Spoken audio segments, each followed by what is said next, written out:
Hello friends, welcome to our channel. Today we're going to take a look at another horrible case with you. The case of Ciera Breland. The disappearance of 31-year-old Ciera Breland, an Indiana lawyer from Cleveland, Georgia. The last time she was seen was on February 24, 2022 at 7:17 p.m. when a surveillance camera captured her outside her mother-in-law's home in Johns Creek. Despite extensive efforts by the police and her family, Ciera's whereabouts and what happened to her remain unknown. Ciera was a cheerful and ambitious woman, according to her mother Kelly. She was determined to be taken seriously, so she worked hard to become a lawyer, following in her mother's footsteps as a paralegal.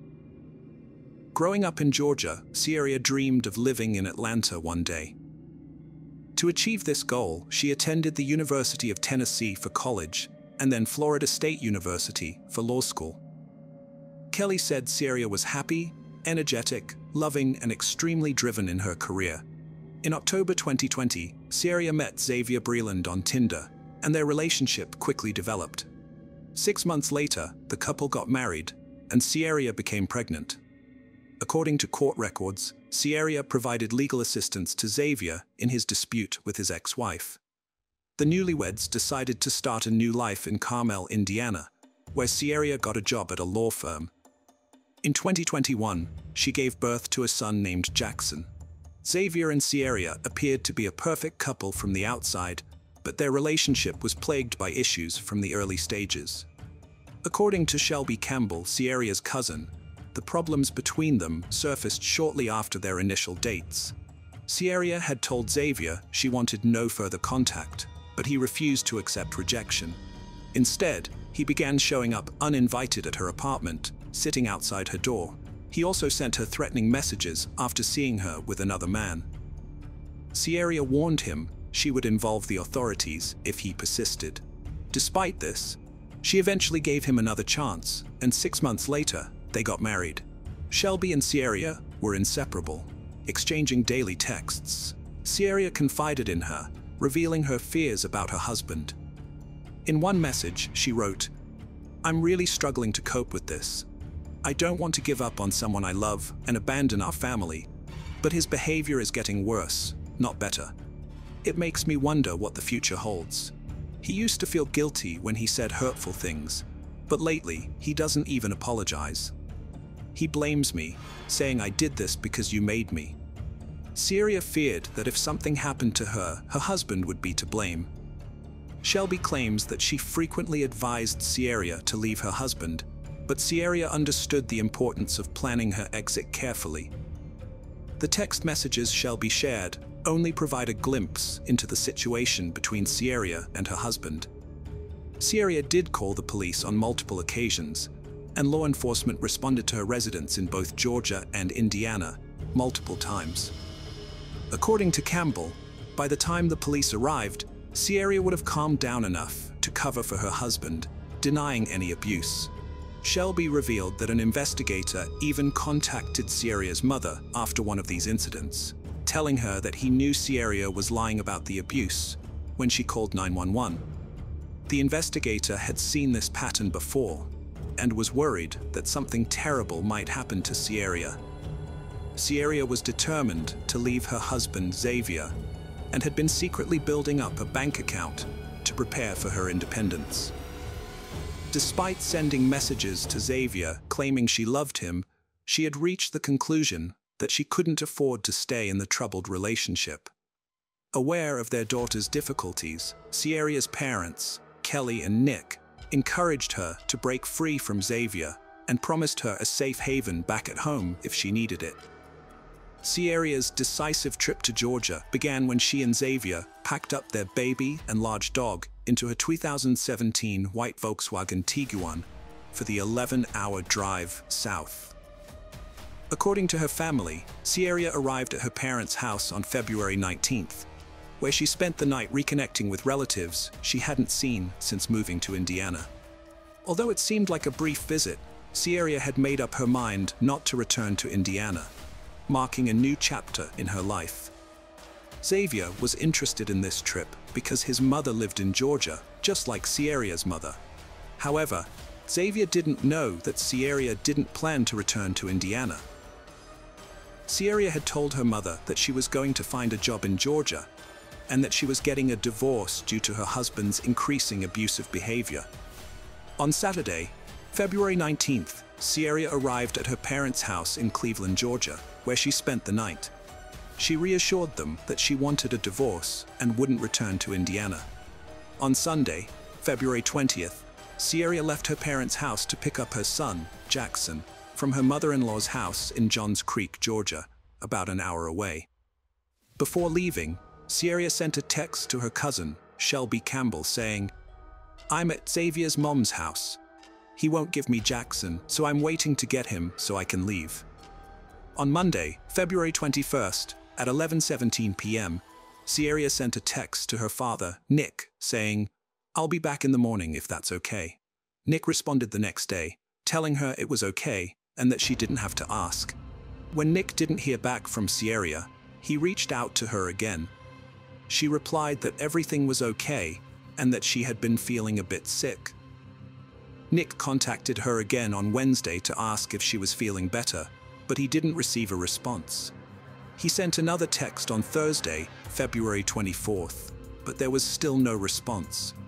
By Friday, Ciera's loved ones were getting concerned because she hadn't responded, which was out of character for her. On the evening of Saturday, February 26th, Nick received a call from an unknown number based in Indiana. Initially, Nick didn't panic, assuming Ciera was still in Georgia, so he answered the call. The caller claimed to be a police officer and broke the news that Ciera had been reported missing. Apparently, her husband, Xavier, had filed a missing persons report. This revelation left the family in shock, as they had been under the impression that Ciera was still in Georgia, despite her uncharacteristic silence. What's especially puzzling, according to Shelby Campbell, is that Xavier never reached out to anyone to check on Ciera's whereabouts. He didn't call or notify anyone, which made the situation even more baffling. After speaking with the Carmel police, Ciera's father decided to call Xavier. In their conversation, Ciera's father pressured Xavier to tell the truth, reminding him that Ciera had warned her family that Xavier would be responsible if anything happened to her. Xavier responded by telling him to go to hell and then hung up the phone. After Nick called Xavier's father, who lived next to Ciera and Xavier in Carmel, the father claimed he never saw her. This was confirmed by a press release from the Carmel Police Department in Indiana on March 2nd. Xavier Breland had earlier reported Ciera missing to the police department on Saturday, February 26, 2022. During their investigation, detectives discovered a video recording that showed Ciera's last known location, her mother-in-law's house in Georgia, on February 24th at 7:07 p.m. According to the Carmel Police Department's official report, nothing unusual happened in the video. On February 25th, Ciera left her home in the Brookstone Park subdivision in Carmel, Indiana, around 1 p.m. to walk to a nearby store. At the time, she was wearing a black top and purple shorts, and the temperature was around 20 degrees. However, police reported that she never arrived at the store, and there was no surveillance video of her entering the store. Ciera's family was concerned when she vanished, leaving behind 3 phones, ID, and credit cards. They knew she'd never leave without telling them, especially not her 5-month-old son. Her mom, Kelly, revealed Ciera had confided in her about financial struggles and alleged abuse from her husband, who used their child to control her. Kelly was adamant Ciera wouldn't abandon her son, believing she'd be dead before doing so. On February 28, 2022, 2 days after reporting his wife Ciera missing, Xavier had an unexpected visit from the police at his doorstep. According to court documents, there was an accidental discharge of a firearm at a residence on Baldwin Lane. Xavier claimed to have been moving a Christmas tree in the garage when he heard the gunshot, prompting him to run outside. He then returned to the garage, found the gun, and unloaded it before calling the police to report the incident himself. The investigation revealed that there were 2 guns in his house. However, the police did not reveal whether they found any evidence linking Xavier to Ciera's disappearance. Nevertheless, it soon came to light that Xavier had a criminal past, having been convicted of felony burglary charges in 2005. It was also suspicious that Xavier waited a day to report his wife missing, claiming she had not returned home from a trip to the store. A few days after the police received the missing person report, Xavier was identified as a person of interest in his wife's disappearance. He was arrested on an unrelated charge due to an outstanding warrant for aggravated stalking in Ciera County. He was extradited to Georgia to face those charges. Court records show that Xavier had previously placed a tracking device inside a stuffed animal belonging to his daughter to track her mother, his ex-wife, as part of a custody battle between the former couple. On Friday, 2 weeks after Ciera's disappearance, a search operation was conducted in several neighborhoods in Johns Creek, involving police, volunteers, family, and friends. The main areas of focus were 2 neighborhoods along Medlock Bridge Road, which police believed Ciera might have passed through during her stay in Georgia. The search efforts included distributing flyers and setting up electronic signs at 2 locations along Kimball Bridge Road, seeking the public's assistance. The Johns Creek Police Department also contacted several commercial electronic sign companies to display Ciera's photo and information across Metro Atlanta. The family requested anyone who saw a white 2017 Volkswagen Tiguan with Georgia license plate RMB 5869, which had a university law school frame around the plate, to contact the police. The vehicle was searched for evidence by forensic investigators and subsequently released. As Ciera was last seen at her mother-in-law's house in Georgia, police suspected that her disappearance might be linked to something that occurred at this location. Police traced the route Xavier took back to Indiana, but were unable to confirm whether Ciera was in the car. Notably, Xavier was the only person who got out of the white Volkswagen at gas stations and shops. The level of cooperation from Xavier's mother during the investigation remains unclear, but law enforcement officials confirmed that evidence was collected from the residence through a search warrant as part of their investigation. Johns Creek investigators, including forensic experts and cadaver dogs, searched the area for signs of a struggle or clues to the couple's disappearance. Despite a K-9 unit's involvement, no scent trail was found, and gathered evidence remains undisclosed due to the ongoing investigation. Xavier Breland was arrested in Georgia on March 16, 2022, for aggravated stalking. This stemmed from a 2021 incident where he hid a tracking device to stalk the mother of his child, who had a restraining order against him. He was later found not guilty, but arrested again and extradited to Indiana for unlawful possession of a firearm. Xavier Breland asked a judge to lower his bond to an affordable amount for his mother. The court initially set it at $35,000, but prosecutors requested $50,000. After Breland appealed, the judge set it at $100,000. He was released in February 2023 after posting bail.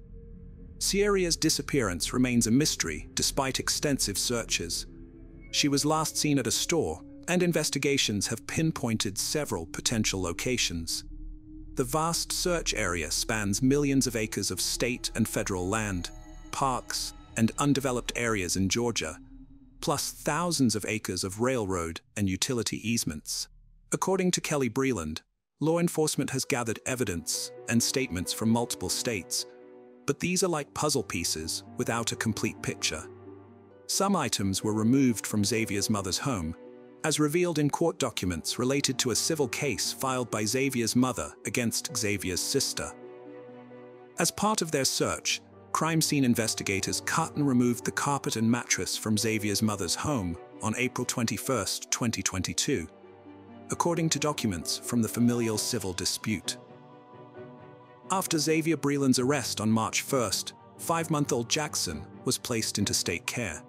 Since then, Jackson's grandparents, Nick and Kelly Miller, have been able to be with the infant and are working to bring the baby back home to Georgia. Past year, Numerous searches focused on specific areas, but no leads on the new mom's disappearance. Police reconstruct events, distribute flyers, and use electronic signs to raise awareness.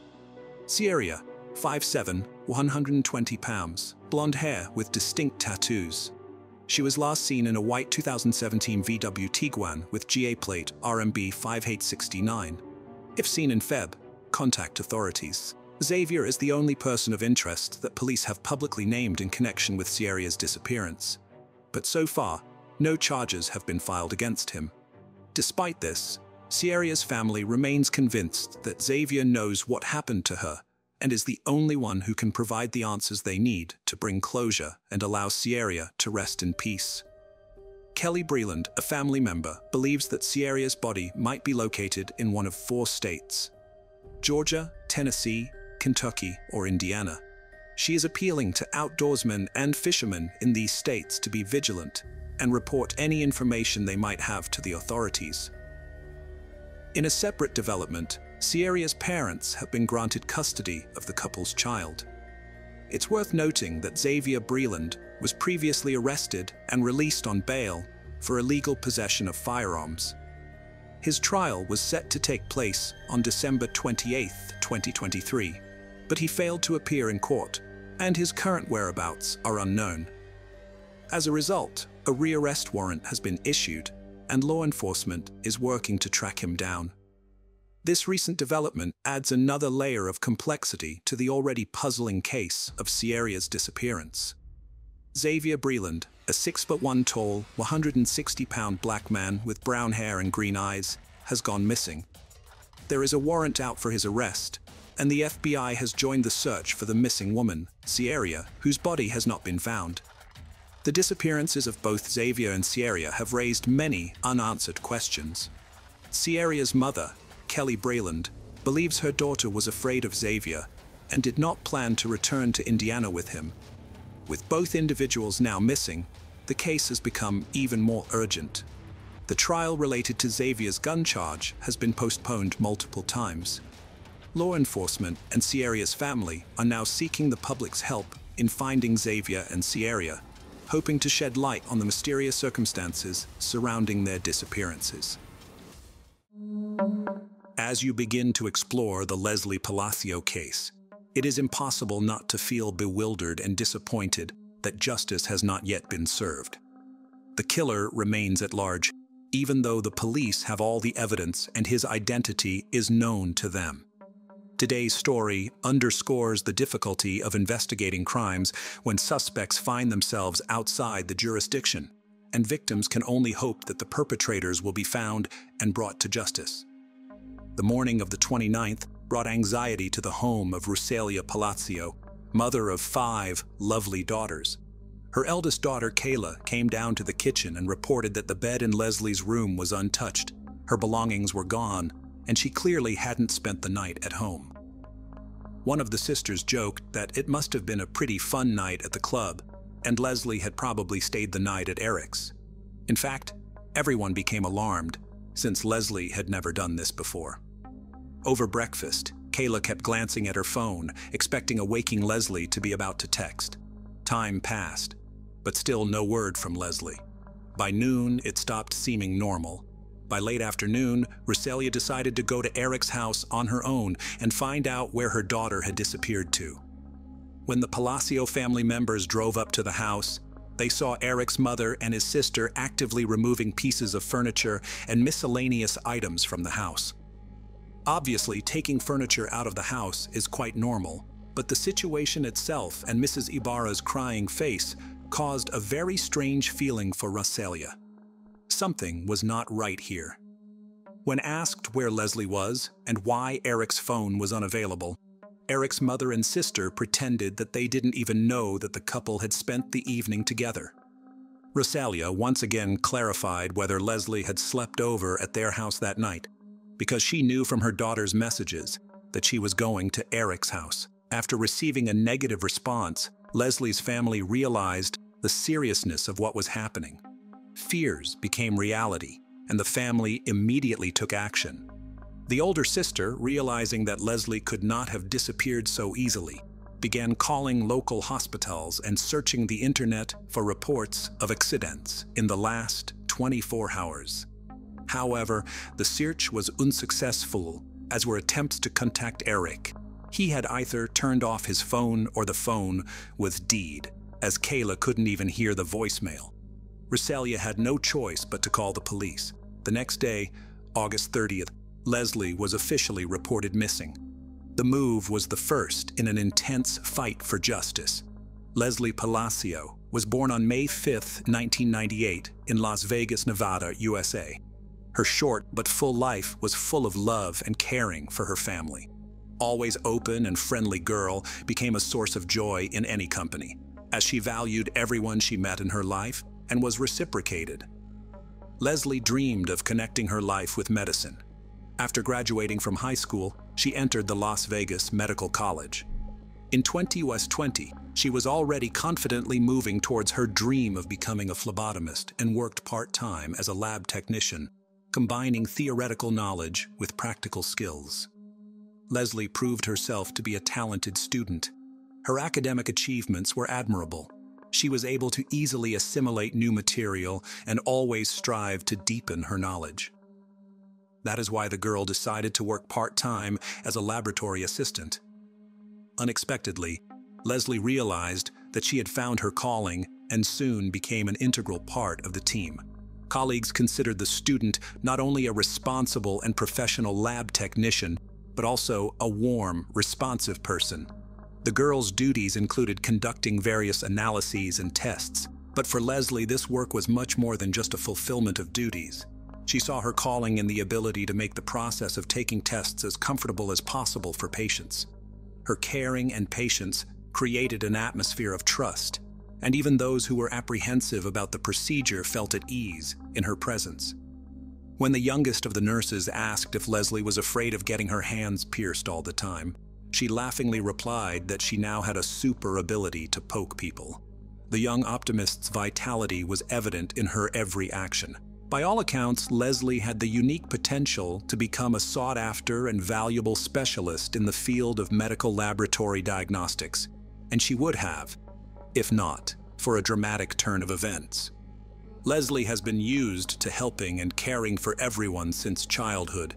As the second of 5 daughters, she took on the role of mother when Rosalia Palacio worked as a hotel cleaner.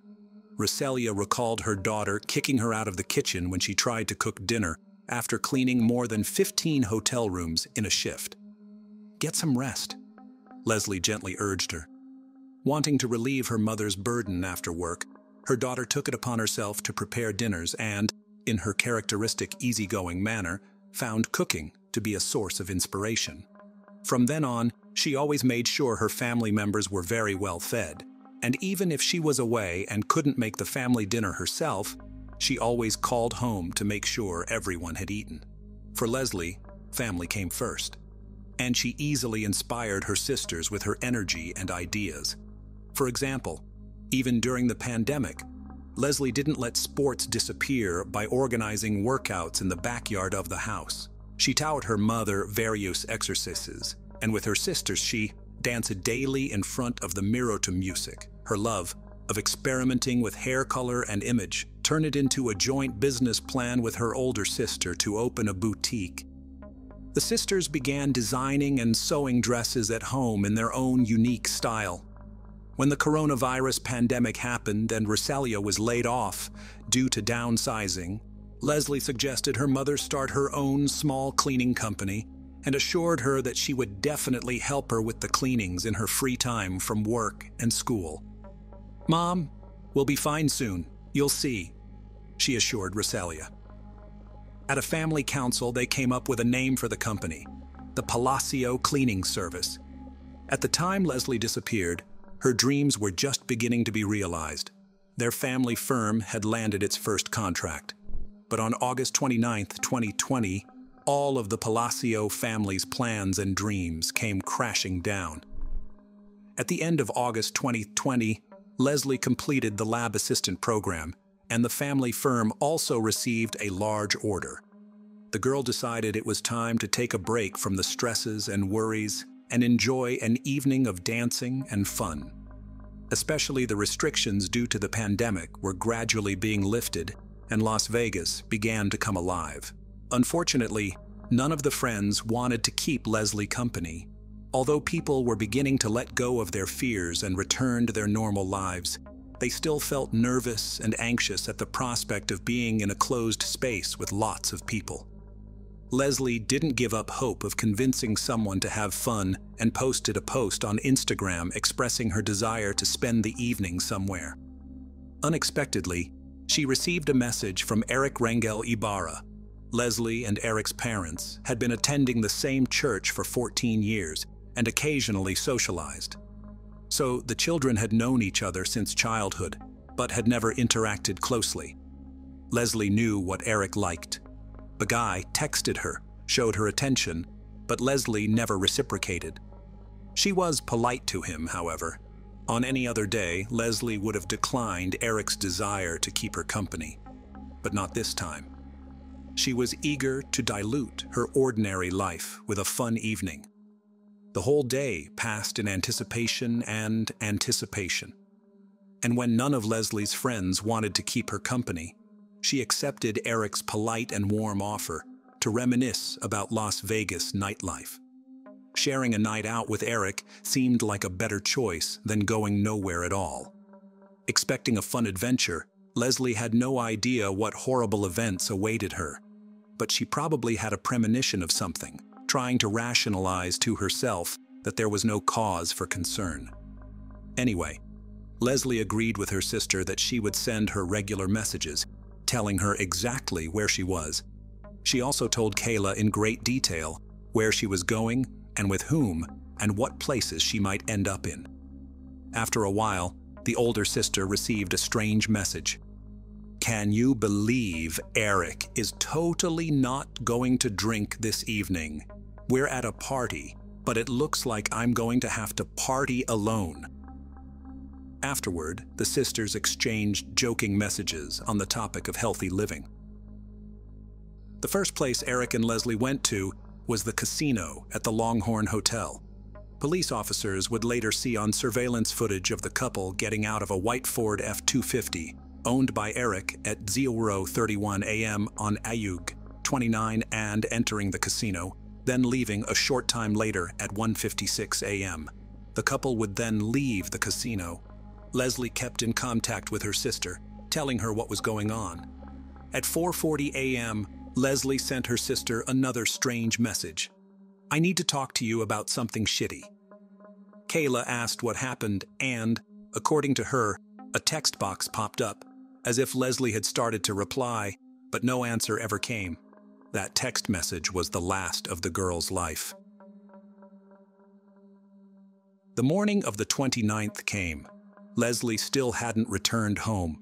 The more time passed, the more concerned the Palacio family members became.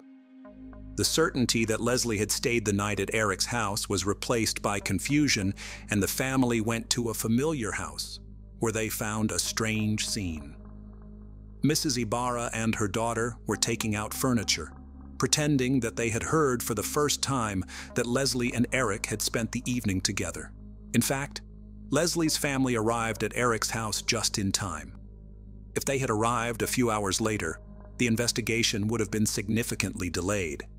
The police found traces of blood in the house, a mess in the bedroom, which suggests that Eric's mother and his sister spent the whole day, strangely enough, not to clean up the traces of the crime, but to pack things, down to the pieces of furniture. The family was clearly not going on a picnic, but planning a long-term and thorough absence. Most likely, they had arranged to reunite with Eric and his father, Jose, in Mexico, where the two had traveled in order to escape justice. Upon seeing the Palacio family, Mrs. Ibarra probably realized that the chance to leave was gone, leaving evidence in the house that no one would take the time to clean up. Panicked, mother and daughter began to simply deny knowing about Leslie and Eric's evening together. It was this behavior that led to the suspicion that something irreparable had happened. Fortunately, the Las Vegas police took immediate action and sent out a billing inquiry intending to track Leslie's movements since the previous night. But unfortunately, It takes some time to get that data, while the Palacios couldn't sit back and wait. The family started a campaign to spread the word about Leslie's disappearance. People responded and began actively sharing the information on social media. No one expected that there would be so many people who cared. Eric's mom especially didn't expect it. Detectives kept asking more and more questions, and on August 31st, Mrs. Ibarra went to the police station and filed a missing persons report for her husband and son. Mrs. Ibarra told police that her son, Eric, left home late in the evening on August 28th. And when he returned the next morning, he was acting strangely. She saw him walk out the door and never returned. The police noticed a strange circumstance. Not only was Leslie missing, but Eric was also missing, as well as his father. Based on this, an investigation into the triple disappearance began, with the Las Vegas police involved. Detectives turned to the residents of the neighborhood with the hope of finding surveillance cameras that recorded something important. Luck smiled. It was discovered that just across the street from Jose Ibarra's home, there were surveillance cameras. In addition to the CCTV footage, police obtained billing data that allowed them to track Leslie's movements in the early morning hours of the 29th. Detectives found that the couple went to the casino and afterward to a grill bar, which they reached around 02:15 a.m. Accidentally or not, Leslie's cell phone was left at the bar, and the records show that Leslie left the establishment around 5:50 a.m., which is quite early in the morning. At 06:05 a.m., neighborhood cameras captured Eric's car pulling up to the family home. The nature of his assistance to Leslie in getting out of the car and on the way to the house clearly indicated that the girl was heavily intoxicated.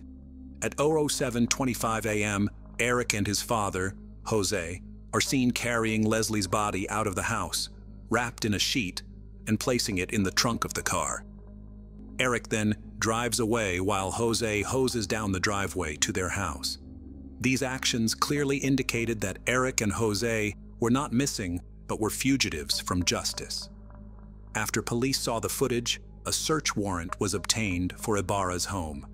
As a result, detectives uncovered a lot of additional evidence showing that Leslie had not left the house voluntarily. The house had been cleaned with cleaning products in an unsuccessful attempt. Latex gloves and trash bags were also found. But the most important piece of evidence was the discovery in Eric's room. Traces of blood were found on the floor and on Eric's bed, an obvious sign of assault. And without DNA testing, it was clear to investigators that the blood belonged to Leslie. From that point on, Leslie Palacio was no longer missing, and investigators focused their efforts on finding her body. Eric and Jose were reported missing. As investigators searched diligently for suspects, the shaken Palacio family made efforts as well. Roselia asked members of the church community to help search for her daughter's body as search volunteers. Flyers and posters with Leslie's photo and images of Eric and Jose appeared on social media, newspapers, and street poles.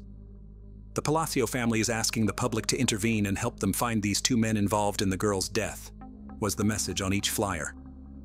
The first major breakthrough in the investigation came when a license plate reader spotted Eric's car just 6 miles from his home around 10 a.m. August 29. He was heading back to his home just 4 hours after Leslie's alleged murder. The information uncovered made investigators realize that the location where Eric may have hidden the body was within a 4-hour drive of his home, on the Nevada-Arizona border, or the Charleston Peak side, which is a huge area. So detectives were desperate for any additional information that could help them determine a more precise location. Once again, luck smiled on them when footage was recorded at a gas station 40 miles north of Las Vegas, showing Eric's car pulling off the highway toward the Valley of Fire National Park. The car backed up 20 minutes later with muddy tires. The find narrowed the search and pointed to the possible location of the body within 20 miles of the gas station. The mud on the tires suggested that Eric had driven off the road at some point. Detectives began searching the area. Police and volunteers combed through hundreds of acres of land. and on September 9, during a second search, they found Leslie Palacio's body hidden near a bush. News outlets immediately spread the word. The body of 22-year-old Leslie Palacio has been found near the Valley of Fire, 11 days after she disappeared. A reporter joined the report, providing additional details about the prime suspect, 25-year-old Eric Rangel Ibarra. The Valley of Fire, where the body was found, is known for its hot climate, which led to rapid decomposition of the remains, and forensic experts were unable to determine the exact cause of death. Locals reacted to Leslie's death with horror and fear. Some became afraid to go outside because of the constant thoughts of the unquote criminals involved in the murder. The day after the body was discovered, September 10th, many friends, relatives, neighbors, and just random people in the area gathered to honor Leslie's memory. People took candles that were used for the nightly vigil and placed them in front of the girl's house. They also said they wanted the man responsible for her death to pay for what he did. The fight for justice was not even close to being over at this point. The next major breakthrough came when Eric's car flashed in Moreno Valley, California. Police eventually contacted Eric's cousin, and he reported that he had driven Jose and his son to San Isidro, where he believed they planned to cross the border into Mexico. The Las Vegas Police Department requested assistance from the FBI because it was not possible for them to resolve the jurisdictional issue on their own. The investigation slowed down. Then, on January 19, 2021, 4 months after the discovery of the girl's remains, Eric's father, Jose, turned himself in at the border. Everyone was greatly relieved that at least one fugitive was now in custody. The man was quickly extradited back to Clark County and charged with destruction of evidence and accessory to murder. During interrogations, Jose tried to minimize his involvement in the crime, explaining the story of the trip to Mexico by his son's strange behavior on the morning of August 29th. However, investigators showing surveillance video footage debunked his false claims. The footage clearly showed him helping carry Leslie's body out of the house and washing the driveway. Faced with the evidence, Jose changed his testimony. He said he was working in the garage when Eric brought Leslie's body, wrapped in a sheet, into the garage. According to Jose, he panicked and helped his son load the body into the truck, assuming that Leslie had died of an overdose of illegal drugs because he saw no visible injuries on the body. Court documents indicate that Jose initially told police that, according to Eric, Leslie died of an overdose of illegal drugs. Jose also explained that Eric immediately talked about wanting to end his life, blamed himself, and so he decided that the best thing to do for his son was to take him to Mexico. When investigators asked Jose for Eric's current whereabouts, he explained that as soon as the two of them entered Mexico and boarded the bus was searched by Mexican authorities. He and his son got scared and decided to split up, thinking that apart it would be harder for the authorities to find them. For this reason, he would love to help the investigation, but has absolutely no idea where his son might be. On June 18, 2021, Jose formally pleaded guilty to destruction of evidence and accessory to murder. Despite the horrific characteristics of his crimes, Jose Ibarra was sentenced to only 2 years in the Clark County Detention Center, causing shock and dismay in the community. The Palacio family was shocked and outraged by Jose's lenient sentence, which they felt was unjust. During the pandemonium, Jose Ibarra joined the court proceedings virtually, while Leslie's family and friends attended in person. They urged the judge to impose a harsher sentence, arguing that 2 years was not enough for an accessory to murder who helped dispose of the body and hid the perpetrator. Jose Ibarra pleaded guilty and tried to apologize to Palacio's family, saying his love for his son outweighed him. He expressed regret for his actions. However, Leslie's family did not accept his apology and did not consider it sincere. To date, Eric's whereabouts remain unknown, and he continues to live a free life in Mexico. Jose was released on April 28, 2022. Ofelia Marcarian, attorney and representative of the Palacio family, commented as follows: "I am absolutely furious. This is simply unfair. Not only is the main suspect not in custody, now the one who was involved in covering up the murder is back in custody after serving 8 months and 15 days. Over the past 3 years, the Palacio family has never gotten justice." Leslie's story highlights the flaws in the justice system and raises questions about fairness in dealing with serious crimes. The Palacio family is determined to fight to change the law in Neva because they believe that whoever was involved in the murder should receive a longer prison sentence than 2 years. They hope that the perpetrator will be found and prosecuted in the United States, where he will be charged and given the punishment he deserves. Ofelia Marcarian is directly reaching out to those who may know of Eric's whereabouts in Mexico. In every media interview, she calls for Palacio's family to be given a small measure of justice. Today, we will visit Dallas, a modern city with a cosmopolitan spirit and southern charm. It is widely known for its skyscrapers, upscale shopping, restaurants, and rich cultural life. There are many historic districts, such as the West End with its late 19th century buildings and futuristic landmarks, shimmering glass towers and skyscraper spires that serve as the city's main landmarks. Dallas is a city where modern metropolitan life is infused with natural beauty. There are more than 30 parks in different parts of the city. The Gable Park residential complex is located at the epicenter of Dallas chic. Living here itself offers a vibrant, exclusive lifestyle and exquisite, unique experiences. The high-rise building is elegant in appearance, has a parking garage and concierge. It is a vibrant and luxurious apartment building with a landscaped saltwater pool, fitness studio, and gourmet coffee bar in uptown Dallas. It's a quiet and safe place with no crowds of tourists or neighborhood residents strolling by.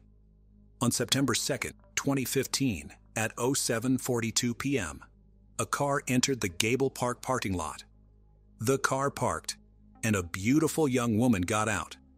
She had a shopping bag in her hands. She slammed the door shut, stepped away from the car, and a minute later, 2 gunshots rang out. With the business completed, the dark figure quickly jumped into a black Jeep Cherokee that pulled up and fled the apartment complex. Local resident Hashem Saad, who was walking to the parking lot to pick up his car, saw the injured woman and called the emergency services. Officers arrived at the scene of the tragedy and found the injured woman. Unfortunately, she was already dead. The victim turned out to be 35-year-old Kendra Hatcher. Kendra K. Hatcher was born February 3, 1980 to Reagan Hatcher and Bonnie Gibson Jameson Colley in Springfield, Sangamon County, Illinois. Her parents divorced and her mother married Bruce Jamieson. She was not an only child. She had 3 sisters, Jamie Kaufman, Ashley Lipscomb, Melissa Jameson, and 1 brother, Neil Hatcher. She grew up in Pleasant Plains and studied dentistry there.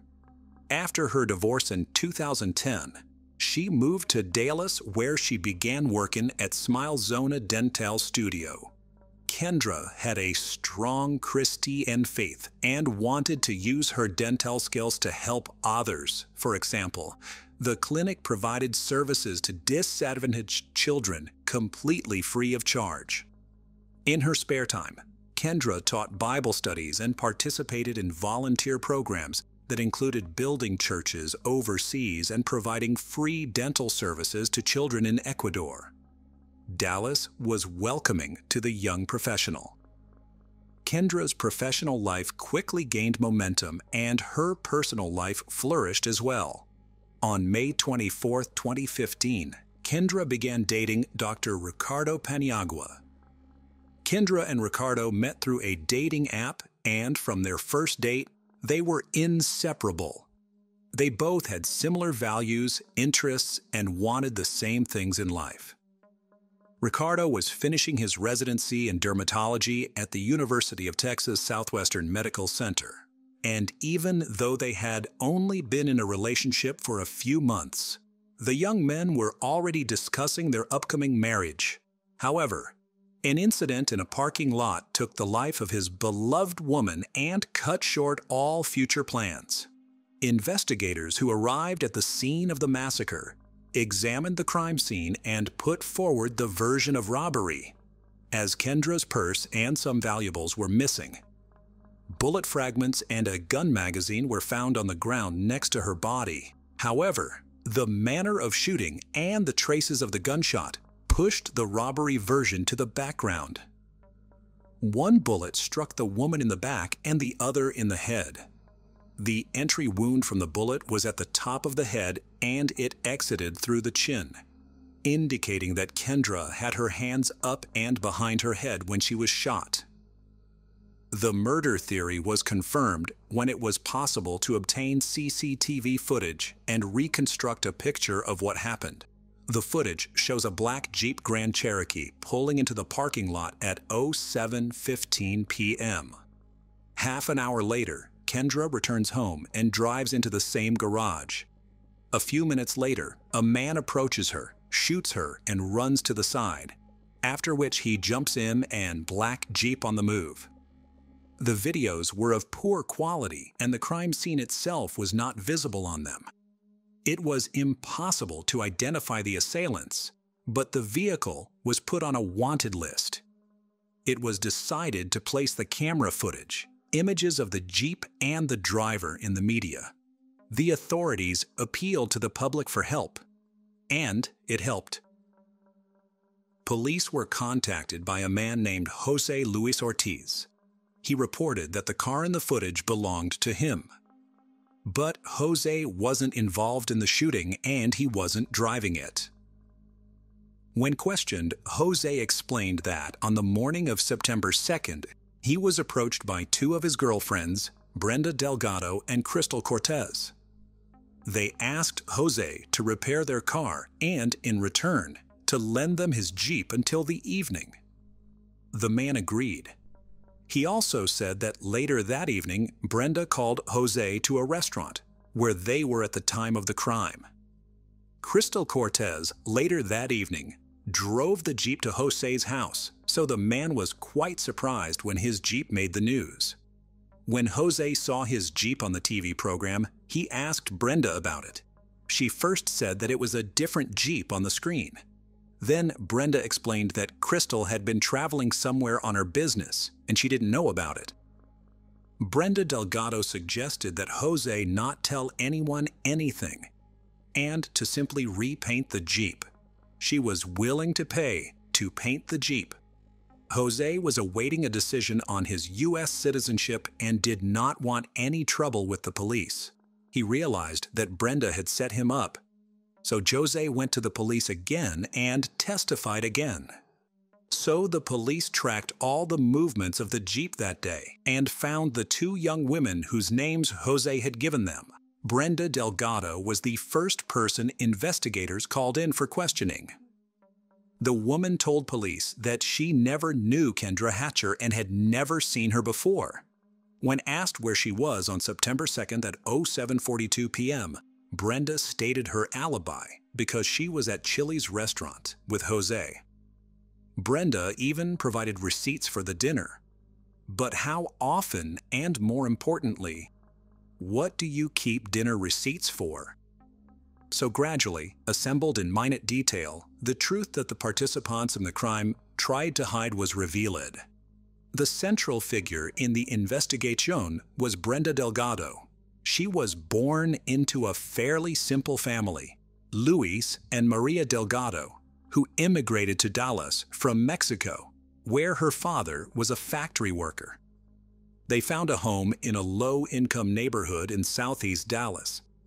It was then that Luis found a job in construction, and his wife worked at the U.S. Post Office cleaning houses. Brenda was their second child and their only girl. Not only was she an excellent student who was loved by her teachers, but she also worked part-time at a flower store and as a waitress. Brenda was very ambitious and dreamed of going to medical school someday. But the sad reality was that her parents couldn't afford the expensive tuition. So after graduating from Skyline High School in 2000, she continued to live with her parents, only dreaming of an affluent and beautiful life. On the way to her goal, Brenda worked hard.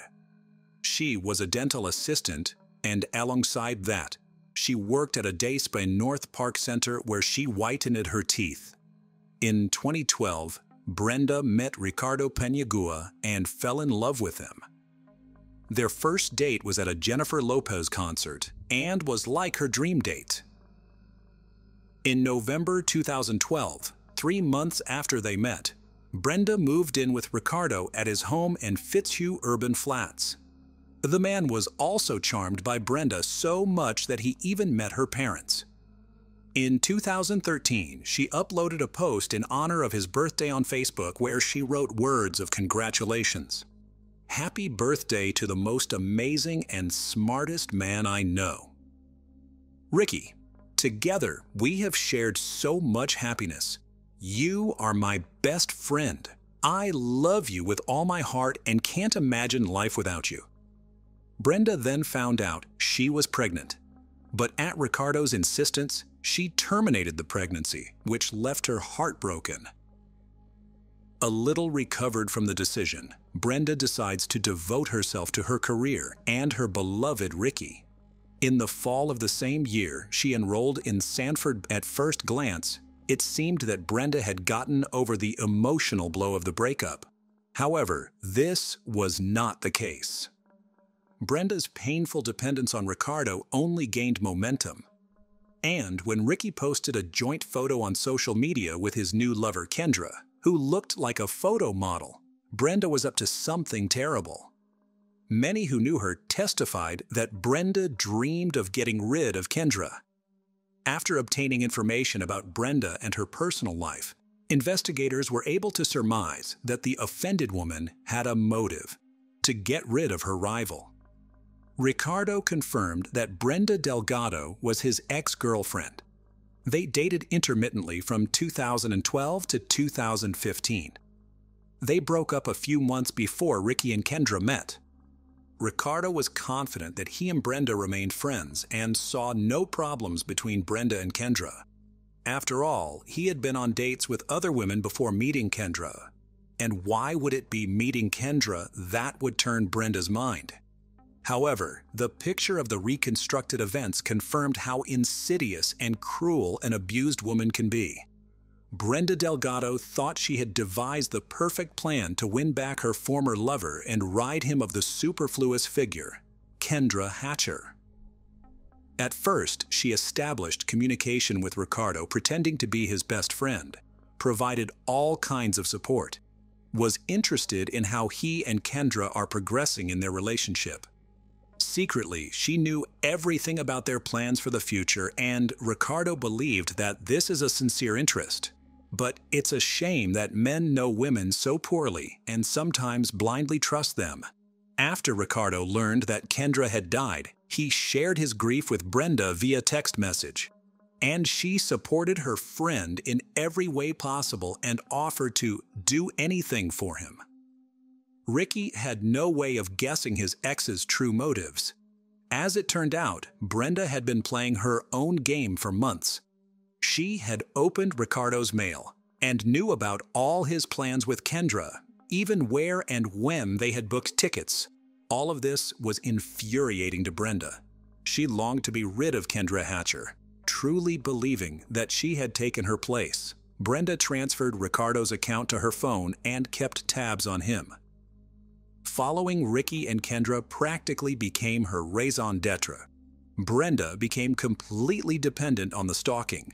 She quit her job and devoted all her time to realizing her goals. Over time, a cruel and terrifying plan was born in Brenda's mind: to kill the hated Kendra and take her place beside her lover. For its realization, Brenda addressed to many of her acquaintances with an offer for money to harm Kendra Hatcher. Thus, through mutual acquaintances, she found a single mother 21-year-old Crystal Cortez, who, because of the big financial problems, just for $500 was ready to help her. At Brenda's behest, Crystal found the perpetrator, a man named Christopher Love, who agreed to commit the crime. Crystal handed Christopher $500 from Brenda, as well as 2 types of illegal substances.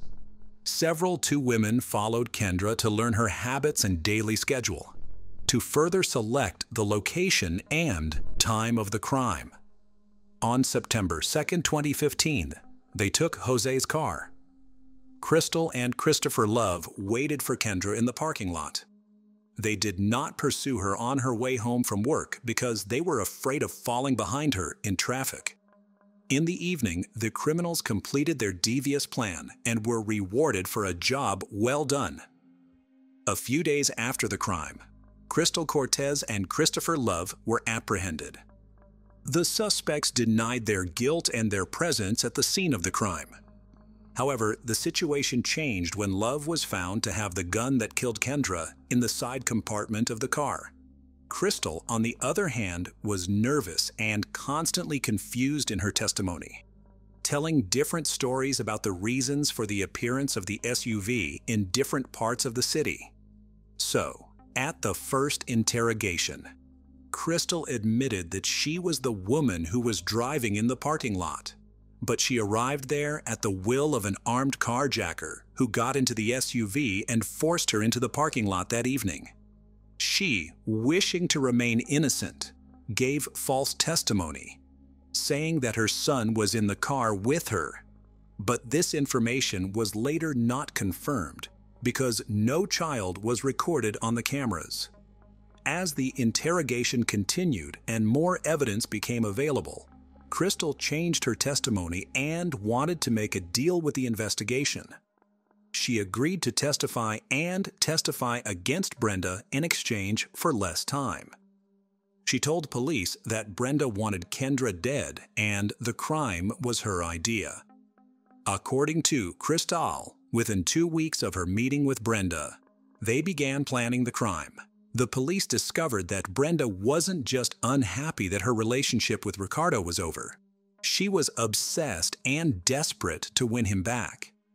She pretended to Ricky that she was happy to be his loyal friend, but her life began to fall apart.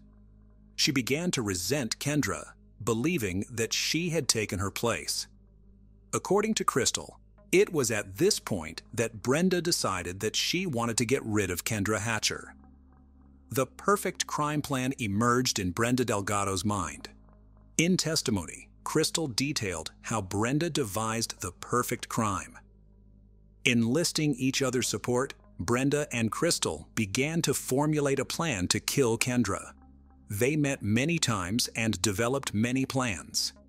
The original plan was to inject Kendra with illegal substances or sedatives and then get rid of her. But to avoid being under suspicion, Brenda needed a reliable enforcer and began looking for one. They drove around the scraggliest neighborhoods and asked a few people if they could help. That's how they met Christopher Love. He agreed to help and took an active part in deciding the modus operandi of the crime. The trio unanimously decided that the best way to kill was to shoot him because it was quick. While cooperating, Crystal revealed that the date of September 2nd was not chosen at random. Brenda knew that Kendra and Ricardo were planning a trip to Mexico, so it was decided to get rid of the woman before the happy vacation. Brenda told Crystal that she wanted the crime to look like a botched robbery. Next, the criminals chose the location of the massacre. For days, they desperately tracked Kendra's movements and recorded her minute by minute to make sure nothing changed on the appointed day. After work, they traced her route home and figured out how to discreetly enter the apartment complex's secure parking garage. On September 1st, 2015, they made a final check. On the day of the crime, early in the morning, Brenda and Crystal picked up the Jeep from Jose, then picked up Christopher along the way. Brenda was dropped off at the library in Carrollton so she would have an alibi, and Crystal and Christopher went to Kendra's apartment complex. They waited across the street for about 30 minutes, then drove to Kendra's place of employment. After waiting for their victim, they followed her but lost her in traffic, however, They returned to the house first and waited there. As soon as Kendra drove in, Christopher got out of the car. He was wearing gloves, approached Kendra with a gun, and shot her when she got out of the car. According to Crystal, she did not actually see the shooting but heard it. Crystal then drove Christopher home, picked up her son from his grandmother on the way, and later met Brenda at José's house where she handed him the Jeep. Thus, Brenda's dream came true. She was rid of her hated rival, and all she had to do was wait for her beloved Ricardo's message. Brenda was happy that she had managed to pull off the perfect crime. Crystal's candid confession and testimony against Brenda left no doubt about Brenda Delgado's guilt, and a warrant for her arrest was promptly issued. But when police officers arrived with the warrant, she was no longer at home. Having dual citizenship, Brenda Delgado fled to Mexico. After fleeing, Brenda's involvement in a contract killing became apparent, and she was put on a wanted list. On April 6, 2016, the FBI placed her on the list of most wanted fugitives, assigning a reward of $100,000 for information about her. So Brenda Delgado became the only woman on the list at the time and the 9th woman on the list ever. But just 2 days later, in Torreon, Coahuila, she was apprehended by Mexican authorities and extradited to the United States on October 6th. Mexico agreed to extradite Brenda, but only on the grounds that she would not face the death penalty. When she was extradited back to the United States, she was formally charged with capital murder. Brenda was extradited to Texas, and she was brought to trial. Hearings in the case began in 2017. The grief-stricken relatives of Kendra and Ricardo did not hesitate to express themselves during the court appearance. The oil was added to the fire by witnesses who confirmed Brenda's intentions and her dangerous obsession with her former lover. Brenda's cousin, Moses Martinez, spoke in court about his sister's depression after the end of her and Ricky's relationship. He also revealed that Brenda offered to pay him if he hit Kendra with a baseball bat. He refused to do so. Brenda's friend, Jennifer Escobar, testified at trial that Brenda was obsessed with Ricardo and read all of his emails and tracked his movements on her phone. She told the jury that Brenda even kept a copy of his house key and had access to his bank accounts. Jennifer revealed that Brenda had asked her to help eliminate the hated Kendra Hatcher too. She also told the court that Brenda wanted her to either inject her with something lethal or use a bat and leave her in a coma. For her help, Brenda offered to give her $2,000, a car, and illegal drugs if she would do it. Jennifer discussed the offer with her parents and then refused. It is quite strange that adults, having been offered the suggestion to harm or kill someone, contemplated doing so, and none of them went to the police to report a threat to a person's life or health. The court heard evidence about obsession from a number of people who knew Brenda. So the court found that Brenda had a motive to want Kendra dead. She saw her as an obstacle to getting what she wanted, and she wanted only one thing: to get back to Ricky. The court received corroboration that in the months leading up to Kendra's death, Brenda became increasingly obsessed. As evidence of Brenda's involvement, an ATM withdrawal receipt in the amount of $500, which she subsequently gave to Crystal for doing the work, was presented at the hearing. Christopher Love received a cash payment in the amount of $600. The cell phone data provided also indicated that Brenda, Crystal, and Christopher were together prior to the crime. More than 99 calls were recorded between Brenda and Crystal between August 22 and September 4th, proving their constant communication to discuss the plan to kill Kendra Hatcher. The defendant's attorney tried to shift much of the blame to the perpetrators, but it didn't work. The defense argued that Brenda was not at the scene of the crime. She had an alibi and receipts confirming her presence at the restaurant at the time of the crime. Brenda herself did not plead guilty, but the jury thought otherwise. It took them only 30 minutes to find Brenda Delgado guilty of the murder of Kendra Hatcher. She was sentenced to life in prison without parole. Christopher Love, the direct perpetrator of the crime, pleaded guilty and was sentenced to death via injection. Crystal Cortez, in exchange for cooperating with the investigation and pleading guilty, received a sentence of 35 years in prison with parole eligibility. The family of Kendra Hatcher was satisfied with the court's decision and silently withdrew from the courtroom after the verdict. The Delgado family did not believe to the last that their Brenda could be involved. They knew her as a loving daughter and woman, healthy and with good family and Christian values. I hope this cautionary tale of female perfidy and mentally unhealthy obsessive love will leave a mark on every woman's soul and serve as a cautionary tale in new love relationships, for no man is worth a human life. Take care of yourself and be careful.